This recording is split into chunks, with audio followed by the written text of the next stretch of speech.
Calaroga Shark Media.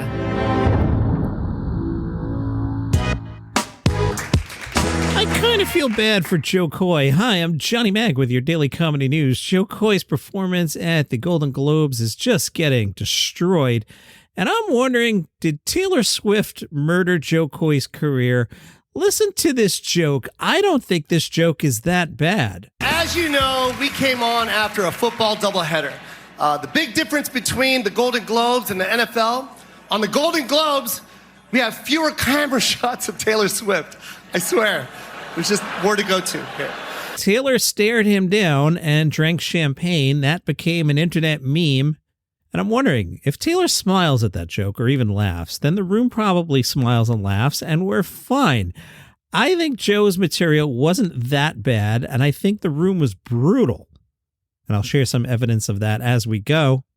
The media coverage not kind. Rolling Stone's headline. Golden Globes host Jo Koy booed during monologue. Blames his writers.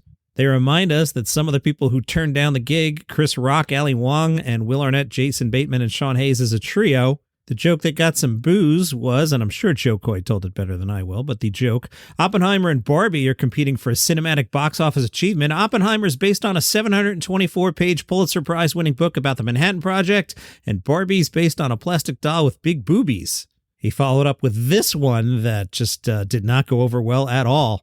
The key moment in Barbie is when she goes from perfect beauty to bad breath, cellulite, and flat feet.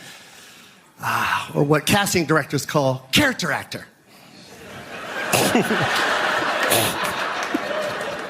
Some I wrote, some other people wrote. Robert De Niro's here. Yo, I got the gig 10 days ago. You want a perfect monologue? Yo, shut up. You're kidding me, right? Slow down. I wrote some of these, and they're the ones you're laughing at. Look.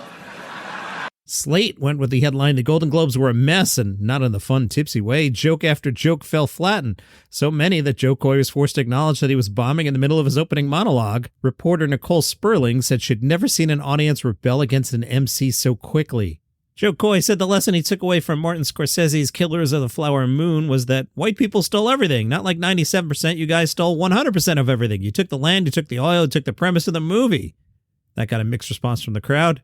Joe said, "What? That was your premise? That's hilarious. I don't care. It's just the room is really white." Joe did get one laugh, and it was at the expense of Harry and Meghan. It turns out Harry and Meghan Markle were still getting paid millions of dollars for doing absolutely nothing, and that's just by Netflix. Same topic, different joke. How great was Imelda Staunton in The Crown? Wasn't she amazing? Her portrayal of the Queen was so good that Prince Harry called her and asked her for money. That's a solid joke. By the way, you can follow all about the royal family, and if you like making fun of Harry and Meghan, Palace Intrigue is the podcast for you, wherever you get your shows. I'll circle back to the Golden Globes real quick, but Glenn Howerton, he plays Dennis on It's Always Sunny. He says Prince Harry is cool and very down to earth. They apparently hung out at a soccer game, and Glenn tells people, he's cool, man, a very nice, very down to earth, normal dude in a lot of ways. I mean, he's not a normal dude, but he presents as a normal dude. Okay, back to the Golden Globes. Reactions on social media, brutal. Somebody tweeted, as a Filipino-American, this Jo Koy monologue is like watching a car crash. He looks like he's about to have an aneurysm. Some of the other jokes that didn't fly. Again, Jo Koy probably told him better than I did, but according to the reviews, maybe not. I loved Oppenheimer. It just needed another hour. My New Year's resolution in 2024 is to finish Oppenheimer by 2025. I love Oppenheimer, especially the first season. Robert De Niro, your last performance is your greatest performance. How'd you get her pregnant at 80? Not sure about this one. Kevin Costner's here. He's never here. He's on a mountain with a cow. This next one's pretty bad. The color purple is what happens to your butt when you take Ozempic. So I'm wondering, is Jo Koy now post-peak, and is he destined to have Russell Peters' great career? Russell Peters sells out everywhere he plays. And I'm talking basketball arenas. He's internationally huge and yet ignored by the mainstream U.S. press. Is that Jo Koy's destiny now? He'll play Filipino-American audiences and have quite a nice life, but this was your shot. It didn't work. Somebody who had a much better night and is now being talked about on social media anyway. Hey, let this guy host the Golden Globes. Jim Gaffigan. Jim got up and said, this is the first time stand-up comedians have been acknowledged at a major award show. For 80 years, good-looking people threw a party, and now you finally decided to invite the talented people. But the joke that got all the attention is this one. Golden Globes. I mean, I can't even believe I'm in the entertainment industry. I can't. It's so unlikely. I'm from a small town in Indiana. I'm not a pedophile. George Lopez and Gabe Iglesias got up. They did whatever this is. And, the material's not very good, but you can hear how tough the room was. We're two guys who have been in this industry for a long, long time. So we know when someone's got that special it factor, like us. Yeah, and we've been asked to make sure that all the nominees in this category also have that it factor, starting with Bill Hader. Yeah, he's got it. Yeah, got Jason Segel, he's got it. Jason Sudeikis, they got it. Yeah, the Jays got it and got it. Yeah, Jeremy Allen White. Yeah, that dude from the beat. Yeah, he's got it. Yeah. He's definitely got it. He got it. Yeah, Steve Martin Short. They got it. Yeah. Pedro Pascal. Yeah, he got it. He got good parking too. Yeah. They invented it. So now, you know what? Let's check and see who wins. Some of the winners for comedy anyway. Best television series, musical, or comedy nominees. Abbott Elementary, Barry, The Bear, Jury Duty, Only Murders, Ted Lasso. The winner, The Bear. And best performance in stand-up comedy on television. The nominees, Ricky Gervais, Trevor, Chris Rock, Amy Schumer, Sarah Silverman, Wanda Sykes. The winner, Ricky Gervais for Armageddon. Ricky tweeted, "Thank you so much for all your lovely comments and kind words about my Golden Globe win. Best fans in the world. I'm playing a 200-seater tonight in King's Cross doing new material. The Glamour. Have a great day." In other news, Pete Davidson has a new special out on Netflix today. It's called Turbo Fonzarelli. I'm seeing zero press about this, which is suspicious. Now, Pete had recently canceled a week of shows. I'm guessing he's been unavailable to do press.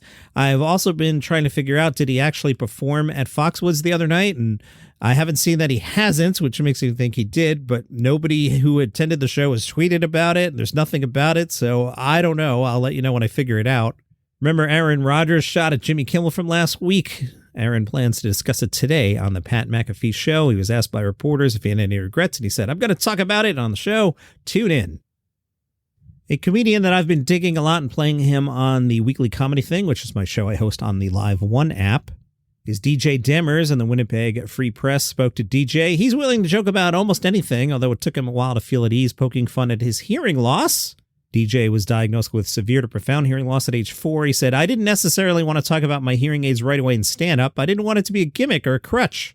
But then once you feel confident in your abilities, you go, all right, I'll find a way to make this funny. It's a big part of who I am." So I learned pretty early on that there was a lot of humor in it, and a lot of people would relate to it. I like to believe I learned to make it relatable for people who don't even have hearing loss. He's got a new show out today on the CBC. It's called One More Time, a half-hour comedy. He plays DJ, a hard-of-hearing manager of a secondhand sporting goods store. And like any good sitcom, he works aside a ragtag team of eccentric employees. In the pilot, DJ's hearing aids malfunction after he loses a dunk tank competition, and he proceeds to give customers bad advice based on his poor lip-reading skills. That's fun. In another episode, he gets jealous of another character for being deafer than him. DJ says, "It's like, oh man, this person's stealing my deaf thunder." I think we cleverly played with the hearing loss in the show. I think not taking it too seriously is actually what makes it, I don't want to say powerful, but palatable. Somewhere between powerful and palatable. I've never seen somebody with hearing aids in such a prominent role on TV, so I'm hoping that some 10-year-old kid watching TV sees me with hearing aids and feels some sort of positive way about that. From Chortle, Andrew Bird has been named the Comics Comic of 2023 over there in the UK. Andrew Bird, a longtime opener for Russell Howard. He won the vote from his peers. Andrew Bird said, "I can't even pretend to act casual about this. I am so chuffed. Thank you for voting for me. Usually I'm worried that the other comedians are slagging me off, so for a good few to say that they think I'm good, that's going to get me through at least the next 6 to 8 rough gigs." And that is your comedy news for today. If you enjoy the program, tell a friend about it. They might like it too. You can support the show at buymeacoffee.com/dailycomedynews. Or if you know what value for value is, use the Fountain app. Throw some sats my way. See you tomorrow.